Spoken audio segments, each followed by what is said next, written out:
నిన్న వాలంటీర్లు నేడు రేషన్ వాహనాలు ఒక్కొక్కనే టార్గెట్ చేస్తోంది ఏపీలో కొత్త ప్రభుత్వం. తాజాగా ఇంటింటికి రేషన్ పంపిణీకి చంద్రబాబు ప్రభుత్వం మంగళం పాడింది. గిరిజన ప్రాంతాల్లో ఇంటింటి రేషన్ పంపిణీ నిలిపివేసింది. మళ్లీ పాత రేషన్ షాపుల విధానం తెస్తున్నట్లు ప్రకటించిన మంత్రి గుమ్మడి సంధ్యారాణి ప్రకటించారు. గిరిజన ప్రాంతాల్లో ఉన్న ఎండియు యూనిట్ల ద్వారా రేషన్ పంపిణీ నిలిపివేస్తున్నట్లు చెప్పారు. 962 వాహనాలకు బదులు మళ్లీ రేషన్ షాపుల ద్వారానే పంపిణీ చేయాలనే నిర్ణయం తీసుకున్నట్లు చెప్పారు. ఇంతకు పూర్వం ఏదైతే పద్ధతిలో రేషన్ అక్కడ ఆ ఏరియాలో ఏదో ఒక ఇల్లు అద్దెకు తీసుకొని అక్కడ రేషన్ డీలర్ ఇస్తుండేవాడు. అదే పద్ధతి అయితే మాకు అందుబాటులో ఉంటుందని ప్రతి ఏరియాలో రిక్వెస్ట్ చేస్తున్నారు. కాబట్టి ఆ పద్ధతి అయితే బాగుంటుంది అని. ఇంతకు పూర్వం ఏదైతే ఏపీలో మళ్లీ రేషన్ కష్టాలు మొదలయ్యాయి. ఇంటింటి డెలివరీ చేసే విధానాన్ని ఆపేసింది అమల్లోకి వచ్చిన ప్రభుత్వం. డీటెయిల్స్ మా ప్రతినిధి సతీష్ అందిస్తారు. సతీష్,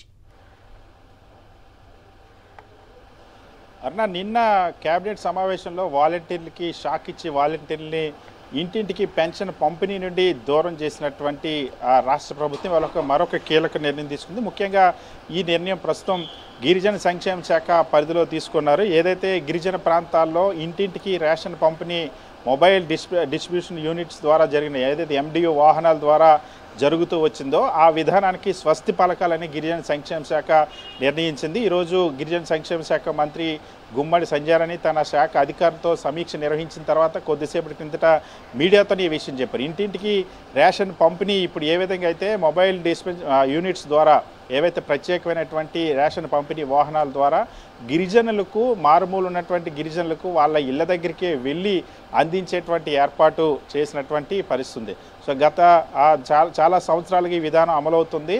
సో రేషన్ డీలర్ల పరిధిలో ఉన్నటువంటి ఆ వాహనాల ద్వారా వీటిని పంపిణీ చేసేవారు. ఇప్పుడు పూర్తిగా ఆ వాహనాలను పక్కన పెట్టి రేషన్ షాపుల ద్వారా, అంటే ముఖ్యంగా గిరిజన ప్రాంతాల్లో అయితే ఆంధ్రప్రదేశ్ రాష్ట్రంలో ఉన్నటువంటి 9 ఐటీడీఏల పరిధిలో సుమారుగా 962 వాహనాలు ఉన్నాయి. వీటిని ఇప్పుడు ఆ వాహనాలు నిలిపివేసి ఆ ఎండియు ఆపరేటర్లని ప్రస్తుతానికి ఈ రేషన్ పంపిణీ బాధ్యతల నుండి తప్పించి వారి స్థానంలో రేషన్ షాపుల ద్వారానే మళ్ళీ, అంటే గిరిజనులు సాధారణంగా మైదాన ప్రాంత ప్రజల కంటే కూడా గిరిజన ప్రాంతాల్లో మారుమూల ప్రాంతాల్లో గిరిజనులు ఉంటారు.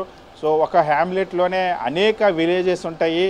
సో వీటన్నిటి వాళ్ళు ఒక పంచాయతీలో 30-40 గ్రామాలు ఉన్నటువంటి ప్రాంతాలు కూడా ఉంటాయి. ఇప్పుడు వాళ్ళంతా కూడా ఒక రేషన్ షాప్ దగ్గరికి వెళ్ళి ఆ చుట్టుపక్కల ప్రజలందరూ వెళ్ళి మళ్ళీ రేషన్ షాపుల దగ్గరికే వెళ్ళి రేషన్ తీసుకోవాల్సినటువంటి పరిస్థితి రానుంది. దాంతోపాటుగా ఇన్ని రోజులు ఈ ఎండియు వాహనాలపైన ఆధారపడి ఉపాధి పొందినటువంటి వాళ్ళంతా కూడా ఇప్పుడు వాళ్ళ భవిష్యత్తు ప్రశ్నార్థకంగా మారేటువంటి అవకాశం ఉంది. ఇంకా ప్రస్తుతానికైతే కేవలం గిరిజన సంక్షేమ శాఖ పరిధిలో ఏవైతే జీసీసీ డిపోల ద్వారా జీసీసీ ద్వారా ఈ రేషన్ సరుకులు పంపిణీ జరుగుతుంది. సో ఈ గిరిజన ప్రాంతంలో ప్రస్తుతం ఈ నిర్ణయాన్ని ఉపసంహరించుకుంటున్నట్టు ఆ నిర్ణయం తీసుకున్నారు. మిగిలిన ప్రాంతాల పరిస్థితి కూడా ఏ విధంగా ఉంటుంది, మిగిలిన చోట కూడా ఈ ఎండియు వాహనాలను తప్పించి అక్కడ కూడా మళ్ళీ రేషన్ షాపుల ద్వారా ఇచ్చే విధానం తెస్తారు లేదు చూడండి. ప్రస్తుతానికి ఇదైతే మాత్రం ఎండియు ఆపరేటర్లకు షాక్ ఇది. ఇంటింటికి రేషన్ పంపిణీకి స్వస్తి పలికి మళ్ళీ రేషన్ షాపుల దగ్గరికి వెళ్ళి రేషన్ తీసుకోవాలన్న ఒక విధానాన్ని గిరిజన సంక్షేమ శాఖ మంత్రి తీసుకురావడం అనేది ఇప్పుడు తీవ్ర వివాదాస్పదమైంది. Right Satish, thanks for the details.